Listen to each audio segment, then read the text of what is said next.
and welcome everybody to our LD18 monthly meeting. We're just delighted that you're here. My name is Larry Bodine, and I'm the chair of the district.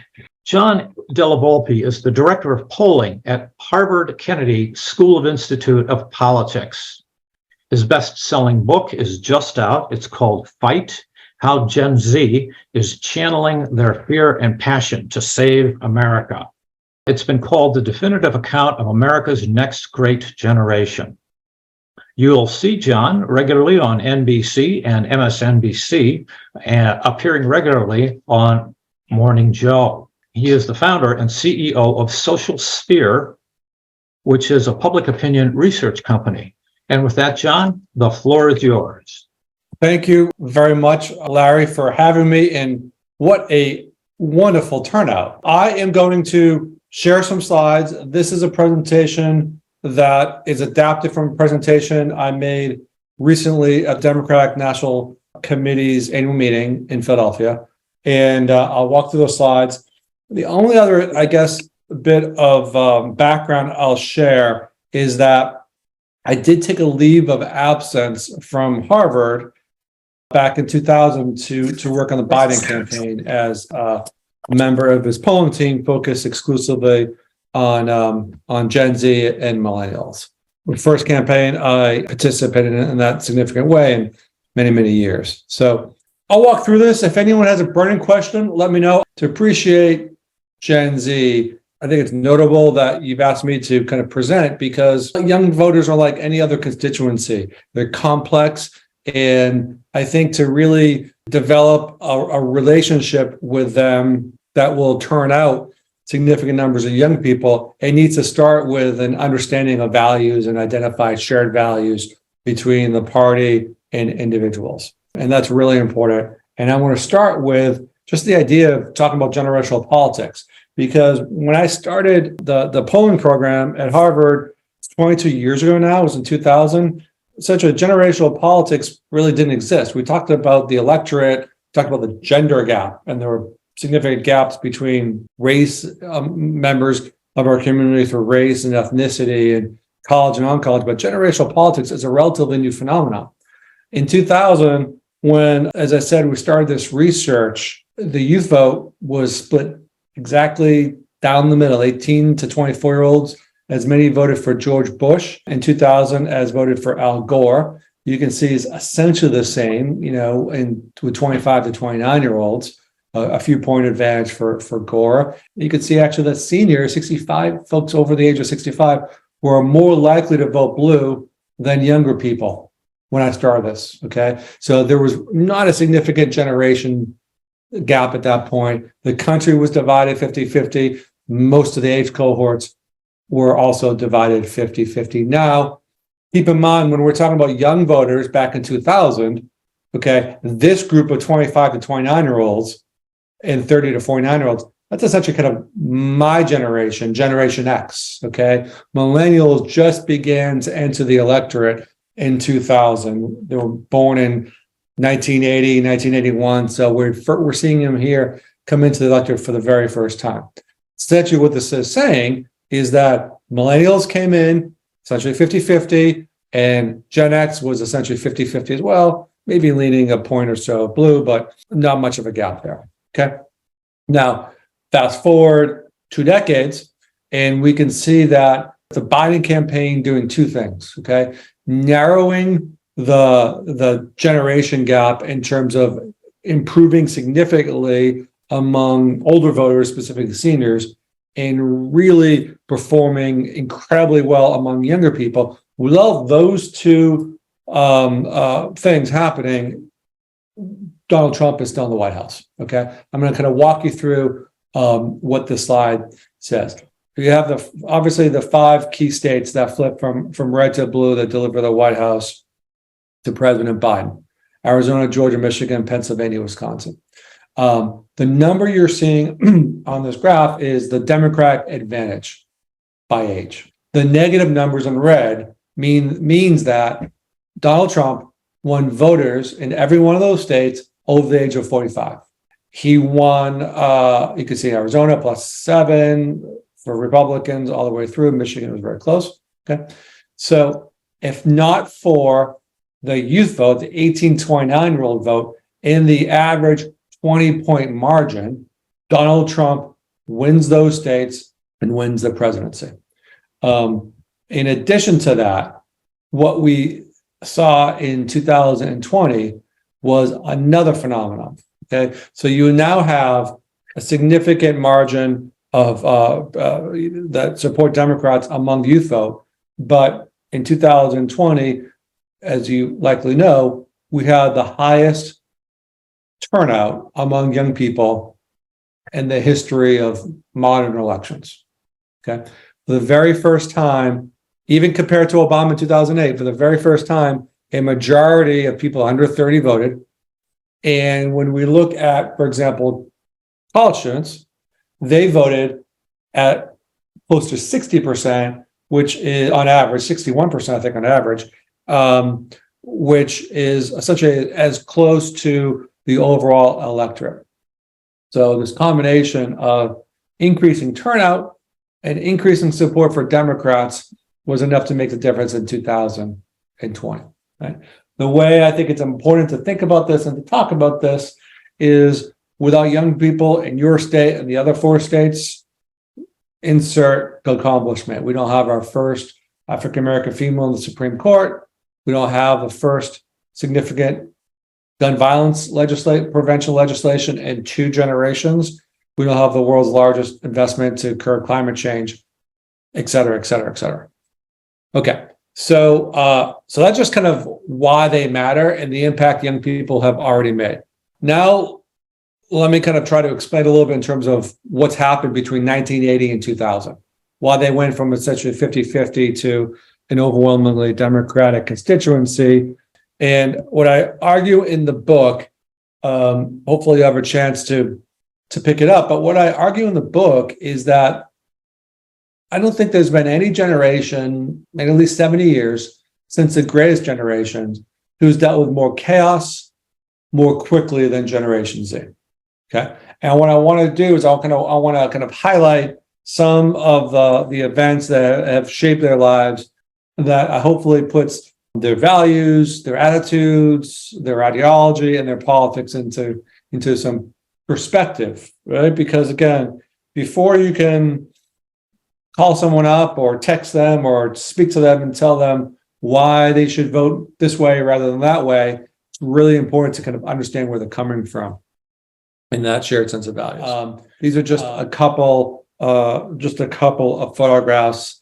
The way in which I really kind of delineate between Gen Z and millennials is you don't have to be born on a certain day in a certain month in a certain year to be a member of a generation. It's a shared experience of growing up and the relationship you have with your community and current events.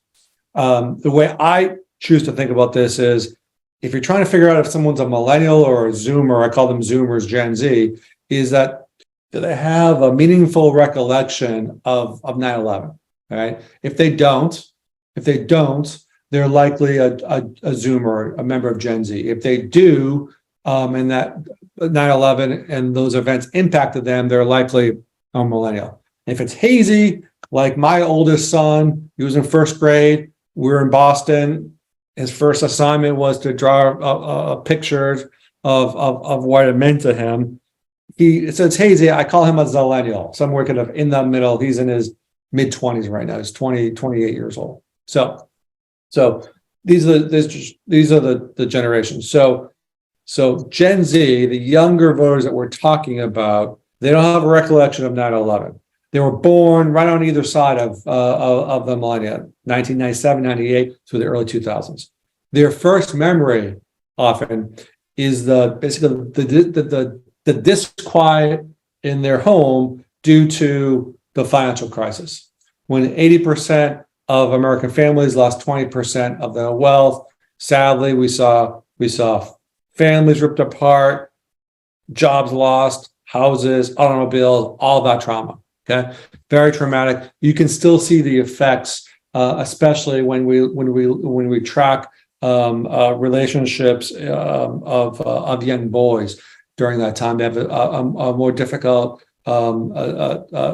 challenge to have to maintain close relationships relative to other people, other young men who grew up in other generations. So we can still see those psychological effects.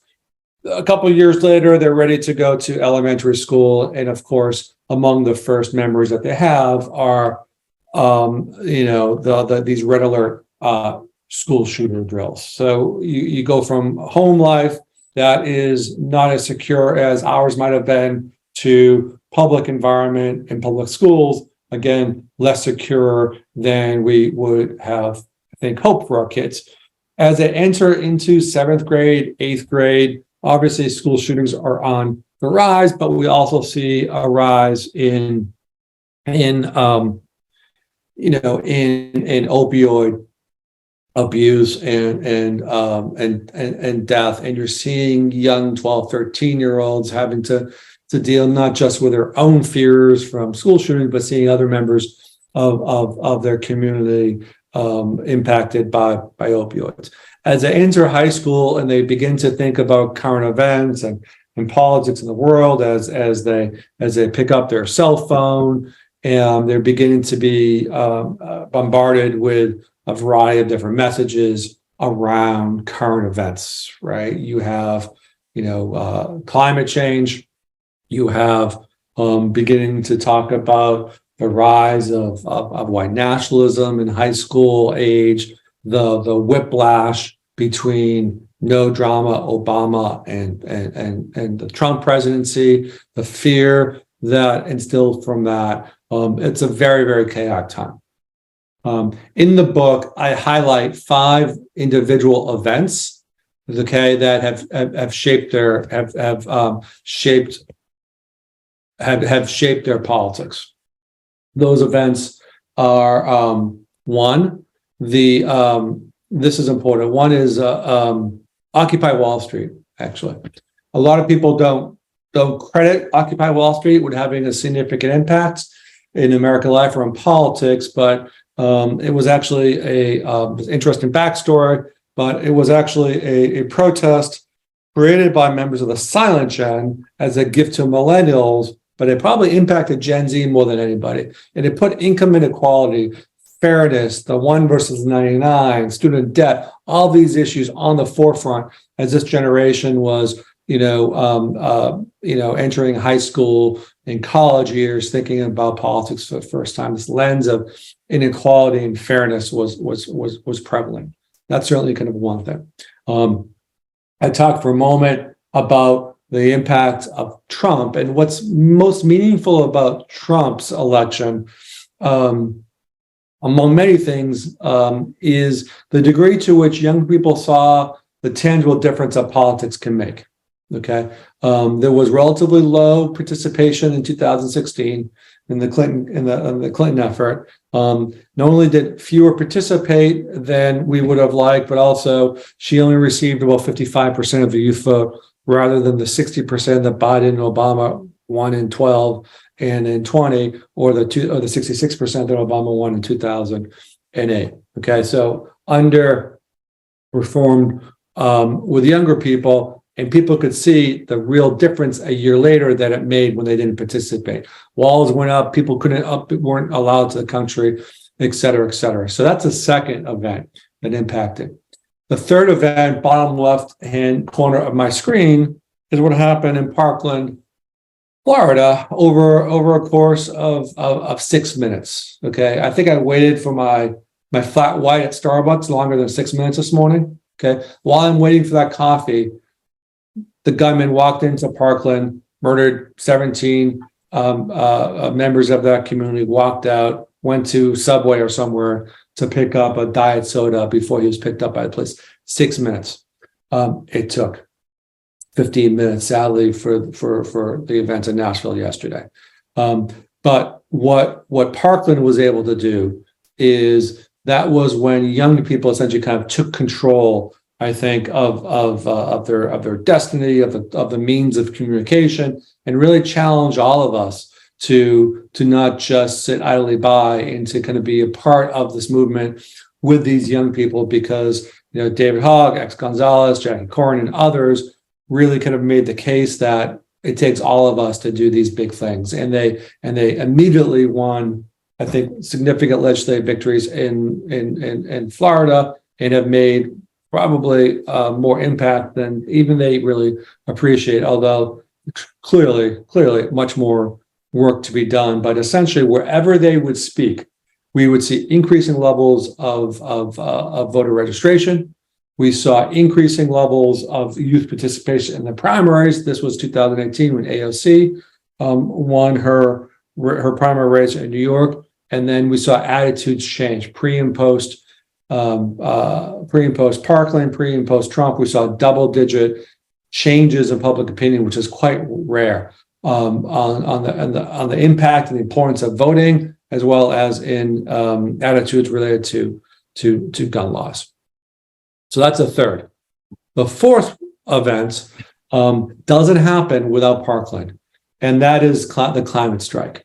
Greta Thunberg was a very, very intelligent, but also a very frustrated young person in Stockholm, Sweden, in the spring and summer of 2018. She had tried everything she could to organize her community, to organize her fellow students, to share her thoughts on the impact of climate change. No one was paying attention. She saw online that the Parkland students organized a school strike, and she said, "I'm going to try a school strike." Okay, nothing happened for the first day or two. A couple people showed, and within a few months, she had an audience with the Pope and an audience, a papal-sized audience in New York City. Okay, again, something that we could see change the course of public opinion and put climate change at the forefront of domestic policy as well as some foreign policy, specifically in the 2020 Democratic primary calendar. And then before COVID, the fifth and final event that has shaped the lives of younger people, of course, is what happened on Memorial Day 2020, when this woman here, Della Frazier, wanted to take her niece to get an ice cream cone after a bonfire celebrating her senior year in high school. We know what happens after that. This young 9-year-old girl there says, "I witnessed my, quote, first murder." Her first murder is what she said. And I don't think any of us would even know George Floyd's name if not for the strength of Della Frazier, who, despite being threatened by police, fire department, and others, kept that camera up, went home and shared that video. So all of us could not see that video because there were, I think, 13 members of the Minnesota community killed by the hands of police earlier that year, and another 14 the year before that. So without the impact of Gen Z, without the impact of Della Frazier, who knows really kind of what happens in the national conversation that was created. Okay, so that's like the values and the background and why Gen Z kind of approaches politics and thinks about America the way they do. Okay, as this was happening, okay, all this is pre-COVID, except for obviously the Floyd, but that was in early stages of COVID. All this is happening when we saw this significant, you can see, spike in the number of deaths by suicide among young people. So when Gen Z turns into their adolescent years, 13, 14, 15 years old, okay, we start to see this spike and this increase here. Okay, after a 9-year period of relative quiet, 2000, 2008, 2009, we see this. I think it's 110% spike. It's a spike that we've seen in every one of the 50 states plus District of Columbia in a statistically significant way. Okay,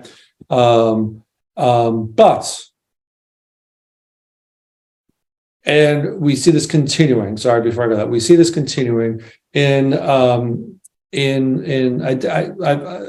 twice a year. I do a very large national poll of young people at Harvard for Harvard, and we see that roughly 50% of young Americans, it's 47% in the latest poll, tell us that several days in the last 2 weeks they've had feelings of depression, hopelessness, anxiety, half of that number, 25%, say it's so bad they've considered self-harm.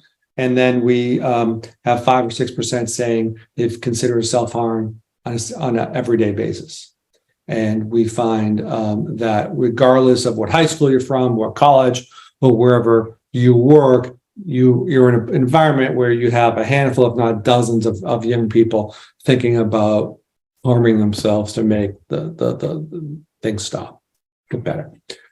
However, despite all that, and rather than melting like the snowflakes that many people on the right ascribe to this generation, I believe that these pressures from the outside world have made this generation angrier, but tougher and harder. They're anxious, but I think they're more resilient and more determined to change the world. And this is really what makes me so optimistic.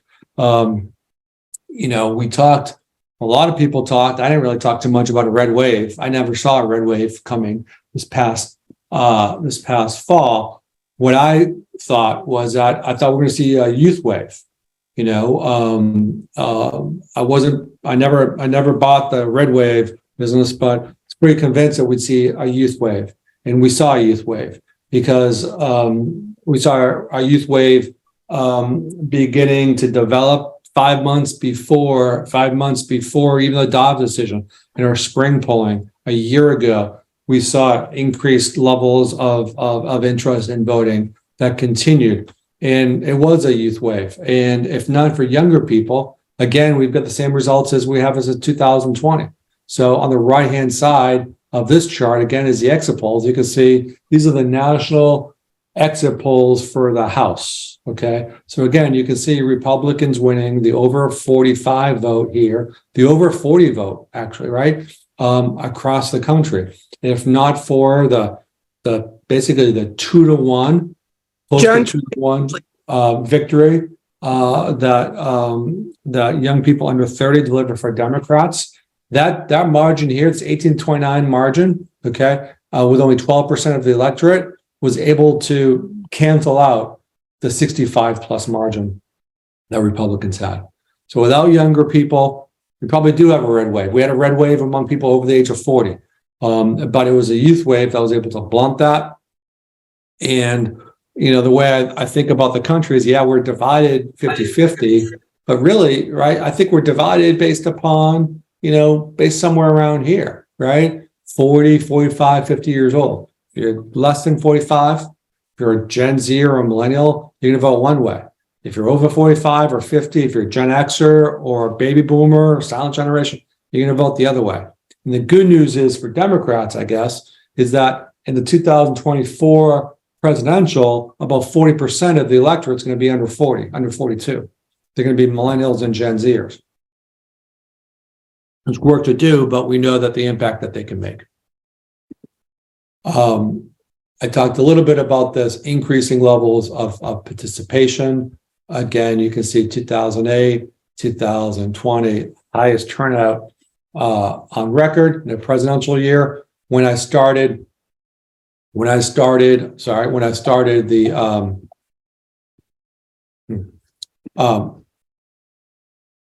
and then we see similar spikes in midterm years as well. 2014, 2018, 2022 is going to be pretty close to 2018. Some states will exceed it, some states won't, but it's going to be pretty darn close. So we'll have the third election cycle in a row, 18, 22, and 20. We're seeing that levels of historic turnout. And I think the last thing I want to just kind of walk you through is the impact that younger people made in the midterm elections here. So this is the results through the exit polls on the Senate. Okay. And again, in every one of those key Senate races, Republicans won the vote of Gen Xers and older folks.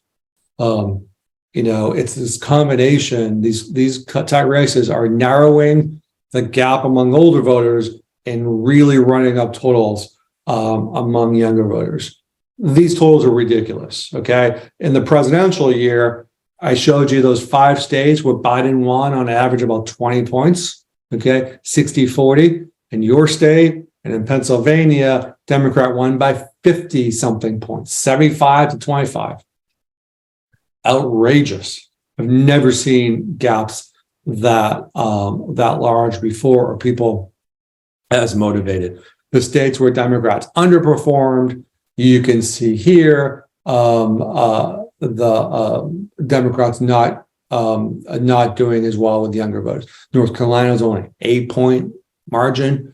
Florida was 16 points, Ohio 18 points. Where the states where Democrats did better, it's 2-3 times that margin. Last point to leave you with, the opportunity.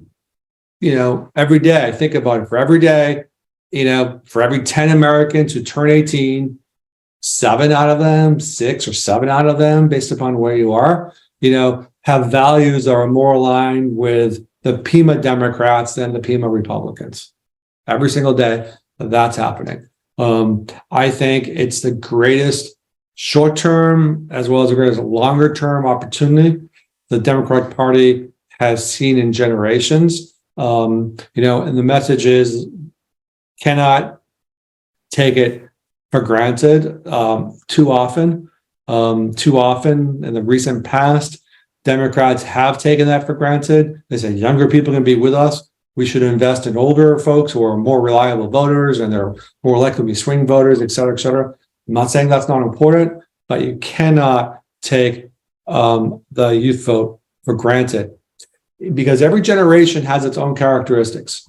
Some, as I showed you, are more divided, like Gen Xers. Some are Republicans and some are Democrats. Their values are different based upon how, where they, what their age was around Reagan and Carter, et cetera.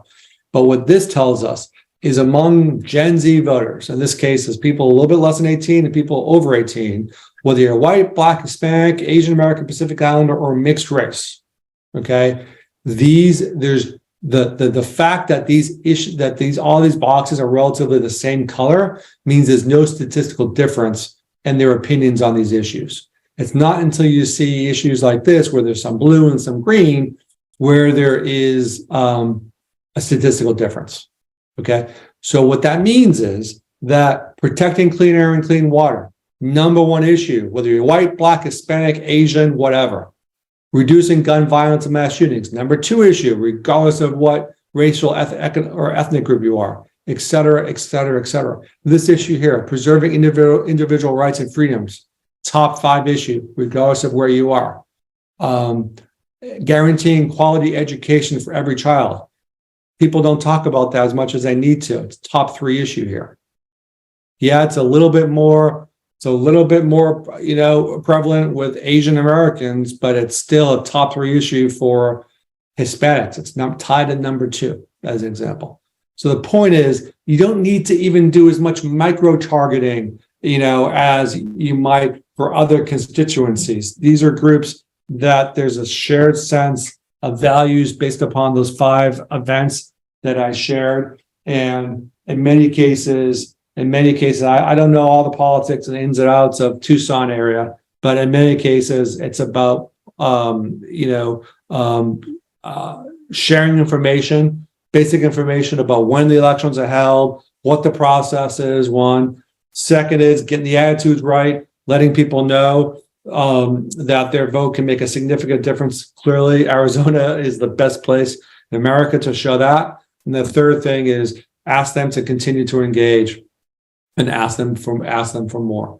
There's my whatever. You can scan it there to order the book. Paperback's coming out in a couple of weeks. If the majority of Gen Z must work or struggle for a living, what is their most effective economic messaging? I think we spend a lot of time talking about messaging, and I think it's not that important. Okay? Too many people in my shoes say you're going to use this word and this sentence in this way, right? It's the third most important thing. Okay? What's more important are values communicated by the right messenger, and then the right message falls from that. Okay? So before we talk about economic message, understand the lens of this is through income inequality. Okay? Understand that when many people on this call or college age, you can work a minimum job at your local gas station or restaurant and pay for a private university, and that does not happen today, right? Understand how much it costs to buy your first house and what you need to work for relative to your kids or your grandkids, okay? So addressing and understanding that those things give you extreme pressure, extreme anxiety. The only thing that younger people want is to have some sense of financial independence from their parents, okay? So the question is, what is the policy that leads to some financial independence? Whether that for a college person, that's why the student loan piece is important. It's a non-college person. What are you doing for, for child tax credits and help with mortgage payments and those sorts of things, right? So we spend too much time thinking about messaging and less about understanding what's driving these concerns and whether the messenger can be authentic. That's my perspective on that. Thank you so much, John. I learned so much in your talk tonight. You were a huge benefit. I so much appreciate your illustrating these points to us and giving a reference that we can use. I'm now posting a lot of my thoughts on the website. I'm going to put that website up here. If you want to follow me, that's great. But I really appreciate the opportunity and thank you for all the work that you're doing. Thank you. Feelings absolutely mutual.